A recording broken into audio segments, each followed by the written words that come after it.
6 years ago, I thought I had finally made my father proud. I had graduated with honors, earned my master's degree in education, and landed my dream job as a middle school teacher. For me, teaching wasn't just a profession. It was a calling. Watching young minds light up when they understood something new gave me purpose. But for my father, Professor Richard Bennett, an esteemed university researcher who lived and breathed academia, my career choice was a disappointment. He made no attempt to hide it. Teaching isn't a real profession, Clara, he told me one evening at the dinner table, swirling a glass of wine like he was delivering a lecture. It's glorified babysitting. You had potential. You could have gone into law, medicine, something with stature. Instead, you waste your brain on 12-year-olds. The words cut deeper than I admitted at the time. My mother tried to defend me, pointing out that his own work had been inspired by a teacher in his youth. But he only scoffed. Inspiration is one thing. Wasting your career is another. That night, I cried quietly in my apartment. I loved teaching. Every lesson plan, every breakthrough moment, every parent who thanked me for helping their child. But my father's dismissal haunted me. It wasn't the first time he belittled my choices, but it was the harshest. Still, I told myself I didn't need his approval. I built my classroom, created after-school programs, and became the kind of teacher students remembered years later. My colleagues admired me, parents trusted me, and the children blossomed. But every holiday dinner, every family gathering, the sting returned. My father would introduce me to his colleagues as, "Clara, she teaches well. She manages kids." Really? He never used the word educator. He never said he was proud. Then came the day that changed everything. It was a rainy Thursday afternoon, when I received an email that made me freeze in my chair. My father's research institute had lost a major sponsor, and his multi-million-dollar project was on the verge of collapse. The subject line was simple: urgent, grant application pending. I read it twice before realizing the gravity. Without funding, his reputation, the legacy he had built his entire life, would crumble. And here's the twist. The grant he needed approval for was managed by the very education board I had been promoted into overseeing last year. A position my father never bothered to ask about, because in his mind, I was just a teacher. I stared at the email, heart pounding. For the first time in years, the balance of power had shifted. The man who once called me a babysitter now unknowingly depended on me for the survival of his career. And I knew, in that exact moment, revenge wasn't going to come in screaming matches or dramatic confrontations. No. It would come in silence. In the careful stroke of a pen. In the final decision he would never see coming. For weeks, I kept my father's grant application tucked away in my inbox like a secret weapon. Every morning, I stared at the subject line, pending review, and felt a mix of anger, pride, and an odd kind of justice. He had no idea I was on the board. To him, I was still his babysitter daughter, wasting her life in classrooms. He thought he moved in a different world, of scientists, scholars, and prestigious institutions. But he didn't know the educational board had expanded its funding to cross-disciplinary research, especially projects involving community and social impact. That meant people like me, educators who understood both theory and practice, now held real authority. And in this case, I held his future. At first, I thought of rejecting his proposal outright. The image of his arrogant face crumbling as he realized his daughter had ended his empire gave me a dangerous kind of satisfaction. But then, I hesitated. Because revenge, if done carelessly, burns too quickly. I remembered his words echoing in my mind. Teaching isn't a real profession. You're just managing kids. And yet, here I was, managing millions in funds, deciding which projects lived or died. I decided to play the long game. At family dinners, I kept my silence, smiling politely as he boasted about ongoing negotiations and how funding wasn't an issue. My sister, Laura, rolled her eyes at his arrogance, but she didn't know the truth either. Only I did. Meanwhile, at work, I studied his grant proposal carefully. On the surface, it was impressive: years of research, detailed methodology, the kind of work that could change academic landscapes. But I also saw the flaws. Corners cut, gaps in data, a lack of practical applications. The more I read, the more I realized his project didn't just need me. It was vulnerable to me. One rainy evening, I got a call from him. "Clara, you work in education, don't you?" he asked casually, his voice dripping with superiority. "Do you know anyone on the funding board for the Bennett Research Initiative?" There's a delay, and it's frustrating. My lips curled into the faintest smile. "Maybe I do," I replied carefully. "But you know, Dad, teaching keeps me so busy. Lots of kids to babysit," he chuckled, oblivious. "Yes, well, don't worry about it. This is bigger than school matters." Bigger than school matters. That night, I sat in my office with the city lights flickering outside my window. His words had always diminished me, made me doubt myself. But now, I held the power to decide his fate. For the first time in my life, I didn't feel like the overlooked daughter. I felt like the judge, jury, and executioner of his legacy. And I was ready to make him sweat. I didn't want to be a caricature of revenge. The loud, vengeful daughter shouting triumph from rooftops. That felt cheap. If I was going to take anything from him, I wanted it done with precision, with rules and consequences that fit the crime. So I became methodical. By day I was Ms. Clark, the devoted educator, lesson plans, parent emails, tutoring after school.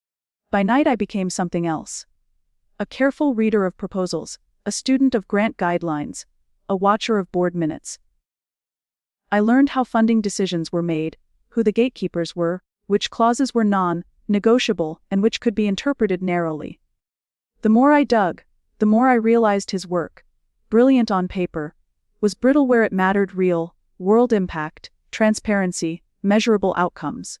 In short, the parts he had always sneered at because they were lowly and practical. When the board meeting came, I sat poised with a folder of notes I had prepared under the guise of professional curiosity. I asked questions that seemed innocuous at first. How will this project measure community outcomes? Is there a timeline for pilot implementation? The kinds of questions teachers ask every day in staff meetings. The ones he dismissed as trivial. Each question was a small stone I dropped into his polished pond. Ripples formed. Behind closed doors, I proposed amendments that sounded reasonable. A transparent audit, mandatory community partnerships, staged disbursement tied to clearly defined milestones. I couched everything in language that made the board nod: accountability, public benefit, scalable models. It wasn't sabotage, it was governance. It was the very structure he had avoided, because it demanded the grunt work his ego refused to value. When the amendments were circulated, his reaction was immediate. The arrogance that shielded him began to fray. He called twice that week, voice clipped with irritation, and something else I hadn't heard before. Uncertainty. "They're asking for a community pilot," he said. "That's not what I designed." "No," I said quietly. "It's what makes it fundable."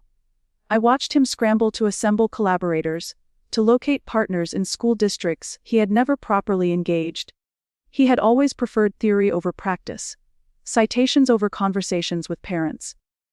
Now he had to show letters of support, budgets that matched reality, proof that his work would actually touch lives beyond his lab. And then I did something I almost didn't allow myself to do. I reached out to one of his long-time supporters, a retired educator who respected rigorous practice. I framed it as professional concern, expressed my wish for the project to succeed. She agreed to speak to the board about the importance of measurable outcomes. Her endorsement made the board more exacting, not less. Each step I took was defensible. Each demand I made could be defended in public. That was part of the point. If he failed, it would be because his work could not stand up to scrutiny. Not because I had spitefully pulled strings. Still, watching him pace his study at night, phone pressed to his ear, letters of justification scattered across his desk, felt like a small, private victory. He had always taught me to value evidence. He had never imagined those lessons would be used against him. And then, on a gray Monday, the board secretary emailed the list of conditional approvals. His grant was not rejected, it was paused, pending an independent audit and a revised implementation plan. The words were clinical, neutral. The effect was devastating. For the first time, the professor who had lectured me about real professions looked up from his papers with the helplessness of a man who had finally been made accountable. I sat at my kitchen table that evening, staring at the same email, my fingers trembling not from triumph, but from something older. The knowledge that power can be wielded quietly, and sometimes that quiet is louder than any scream. The next move would come from him, and I was ready to listen. My father had always been a man who radiated control. At dinner tables, in lecture halls, at family gatherings, he filled every silence with certainty. But after the board's conditional approval, something shifted. He spoke less and paced more. He carried papers in stacks that never seemed to shrink, muttering numbers under his breath. I noticed it in the smallest details. The crisp ironed shirts became wrinkled by afternoon. His sentences, once sharp, trailed off as if unfinished. And at family dinner one Sunday, when my mother asked how the project was going, his fork slipped and clattered against his plate. "It's fine," he said, too quickly. His eyes darted toward me for a fraction of a second before settling on the tablecloth. That glance, it told me he suspected. Still, he couldn't quite connect the dots. To him, I was still the daughter whose career he dismissed. The idea that I might sit across the table from him, and sit on the board that held his project hostage, it was almost unthinkable. Almost. Weeks passed, and the cracks widened. He called colleagues with desperation in his voice, scrambling to find local schools willing to partner. But teachers had long memories. They remembered his disdain, the way he dismissed practical education as childcare in disguise. Few wanted to associate with him now. And here's the irony: those same teachers, the ones he belittled, were my colleagues, my allies. They trusted me. When his assistants reached out for collaboration letters, I heard about it before he even pressed send. Some said no outright, others agreed, but with conditions he couldn't meet. I didn't twist arms. I didn't have to. His reputation did the work for me. Meanwhile, the board set deadlines he couldn't dodge.